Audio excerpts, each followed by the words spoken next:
Après 3 mois de repos, l'école ivoirienne a rouvert ses portes et les élèves retrouvent le chemin des classes. Les quelques écoles parcourues ce matin ont permis de nous rendre à l'évidence, comme ici au lycée Antoine Gauze de Daloa, où le proviseur a rappelé les recommandations à l'occasion de la cérémonie du salut aux couleurs. La nouvelle forme de tricherie, c'est avec le téléphone portable.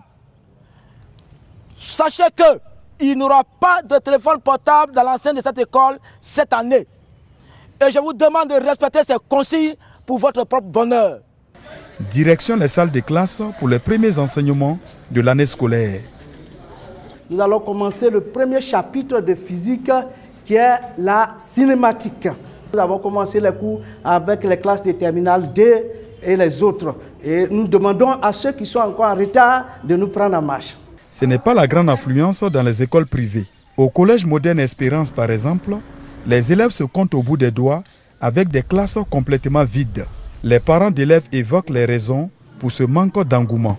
Je suis venue inscrire ma fille en classe de 5e. La cour d'école de l'école est vide, pas d'affluence d'élèves et de parents.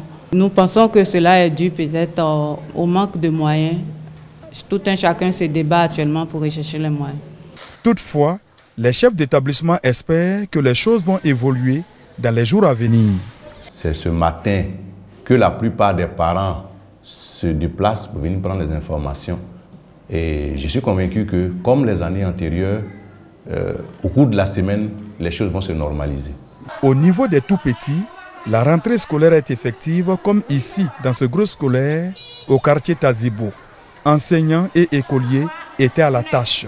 C'est donc parti pour la rentrée scolaire 2018-2019 dans de relatives bonnes conditions.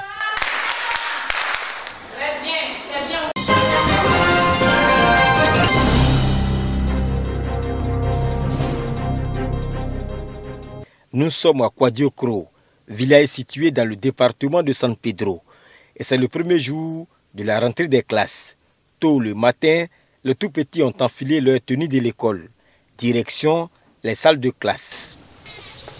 Je suis heureux de retrouver le chemin de l'école.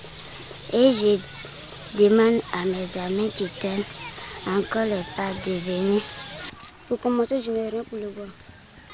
Quand même, je vais participer le cours. Après une réunion technique avec l'inspecteur de l'enseignement primaire, les maîtres procèdent à des révisions. Même si des élèves comme Kwaku Félix, en classe de CE1, semblent encore distraits. Je suis contente de venir à l'école. Tout le monde est pressé, mon adresse est restée à la maison. Et si les élèves du primaire sont en classe, ce n'est pas le cas chez leurs grands frères du secondaire. Ils resteront encore un bon moment à la maison. Je peux vous dire, c'est le problème de l'argent, donc il y a tant qu'on paye EVA pour que je parte. On commence les cours aujourd'hui.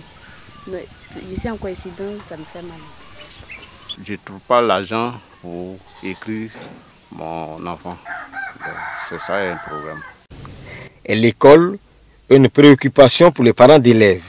Le chef du village convoque une réunion de la rentrée. Invité à cette rencontre, l'inspecteur de l'enseignement primaire de Gabiagui, Yoboué Alphonse. Les enfants peuvent partir.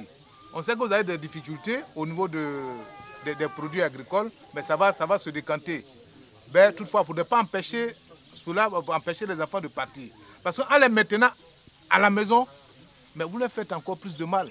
Les maîtres attendent à l'école là-bas. Ils n'ont qu'à partir. Après le village, nous nous sommes rendus en ville.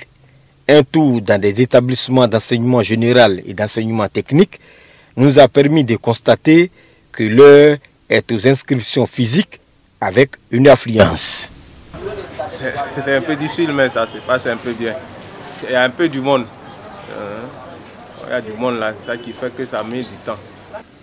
Au niveau des inscriptions en ligne, nous sommes à 2777 élèves inscrits en ligne sur 5114 attendus.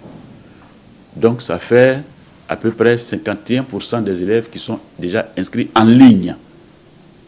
Je dis bien en ligne. Ceux-là sont en train de passer pour confirmer leur inscription physique et c'est l'opération qui a cours à ce moment au niveau des éducateurs. Les enseignants de leur côté passent prendre leur emploi du temps.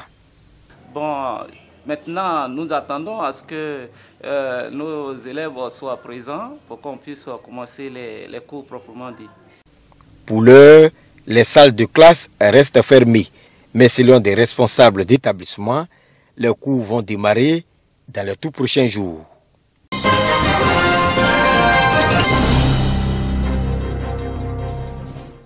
Près de 100 millions de francs CFA, c'est le montant investi par le Conseil régional des Grands Ponts dans la construction, la réhabilitation et l'équipement des centres de santé, mais aussi de logement du personnel de santé. Ainsi, ce sont les villages d'Abredi à Jacquesville, d'Okpoyou et de Mopoyem à Dabou qui ont bénéficié de ces infrastructures. Au cours de la remise des clés, le président du Conseil régional des Grands Ponts, Gabriel Yassé, a assuré qu'il mettra tout en œuvre pour que les populations de sa région puissent bénéficier de soins de qualité, d'accès à l'éducation, à l'eau, mais aussi à la sécurité. Raison pour laquelle il annonce la création prochaine d'un poste avancé de gendarmerie. L'autoroute d'Abidjan à San Pedro, comité dans lequel la région siège, va faire de votre région une région très riche. Et au niveau de la région des Grands Ponts, nous sommes en train de travailler avec la Banque mondiale pour vous donner des financements pour préserver votre richesse foncière, afin que vous ne perdiez pas vos terres et vos plantations.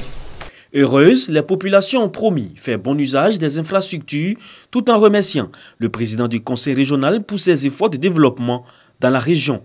Gabriel Yassé a annoncé que dans les tout prochains jours, plusieurs infrastructures socio-économiques verront le jour ou seront réhabilitées.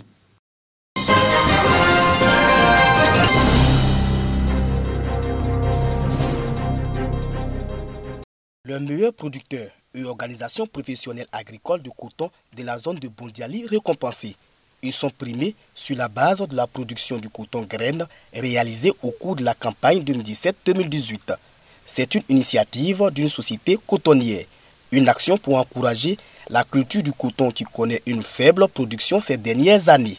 En termes de production et en termes de productivité, nous sommes passés d'un rendement de 700 kg à l'hectare à une tonne de 254 kg à l'hectare. Dans ce contexte, notre dispositif d'encadrement agricole dispose la récompense des meilleurs producteurs et des meilleures coopératives qui ont contribué effectivement à cette augmentation de production et de productivité. 3 catégories de prix sont concernées. Les meilleures femmes productrices, le producteur individuel et les meilleures coopératives. Les femmes devraient disposer d'au moins 1 hectare de superficie pour une production d'1 tonne à l'hectare. Les lauréats saluent cette initiative qui vient motiver les producteurs de coton qui sont attirés par de nouvelles spéculations. J'ai reçu cette récompense parce que j'ai bien travaillé. En quittant d'ici, je vais doubler d'efforts encore pour être parmi les meilleurs l'année prochaine. Ceux qui n'ont pas été récompensés, je les encourage. Les cérémonies de récompense des meilleurs producteurs et organisations professionnelles agricoles sont organisées chaque année. La production du coton de la campagne écoulée est estimée à plus de 378 000 tonnes. Selon les prévisions, cette production connaîtra une hausse de 4% cette année.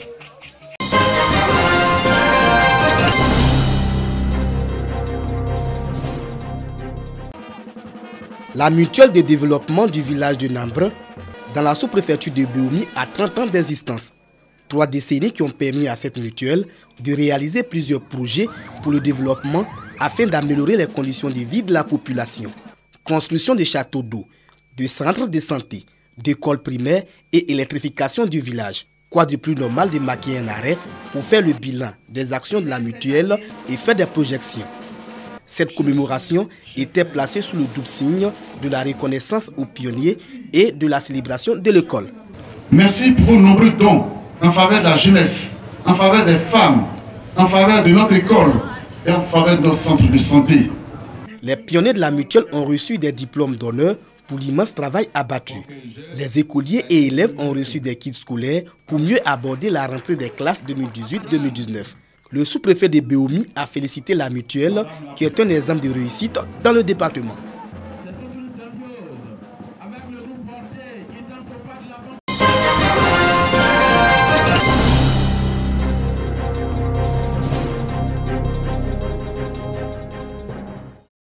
Parade des chefs de village, des tribus et des cantons.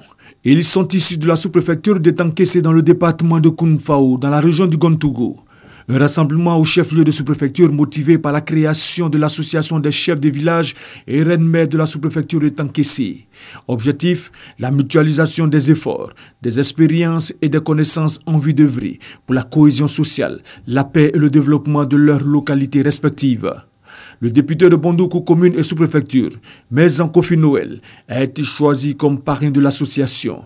Il a engagé les chefs traditionnels à l'Union pour mieux répondre aux besoins de leur population. Ils sont les gardiens des temples, ils sont les gardiens des us et coutumes. C'est eux qui contribuent à faire en sorte qu'il y ait la paix et le développement. Ils sont la continuité, sinon du commandement de l'administration centrale en matière de gestion des coutumes et des flux de conflits. Il a plus à démontrer, c'est ensemble qu'on est fort. En décidant de mutualiser vos intelligences et vos efforts, vous avez pris l'engagement de conduire tant que c'est sur le plan coutumier central à bon port. Vous êtes aussi sur le plan administratif le premier maillon de la chaîne de commandement. Et donc, en décidant de vous mettre ensemble, c'est aussi prendre l'engagement de nous accompagner dans notre mission. Le porte-parole de l'association Nana Kwame Boko a indiqué que leur association est à la disposition des autorités administratives pour toute mission de cohésion sociale et de consolidation de la paix. Il a également exprimé la reconnaissance de tous ses pairs au chef de l'État Alassane Ouattara pour la création de la Chambre des rois et chefs traditionnels du Côte d'Ivoire, instrument de paix et de développement. L'association des chefs de village et reine-mère de la sous-préfecture de Tankessé est forte de 21 chefs de village, 2 chefs de tribu et un chef de canton.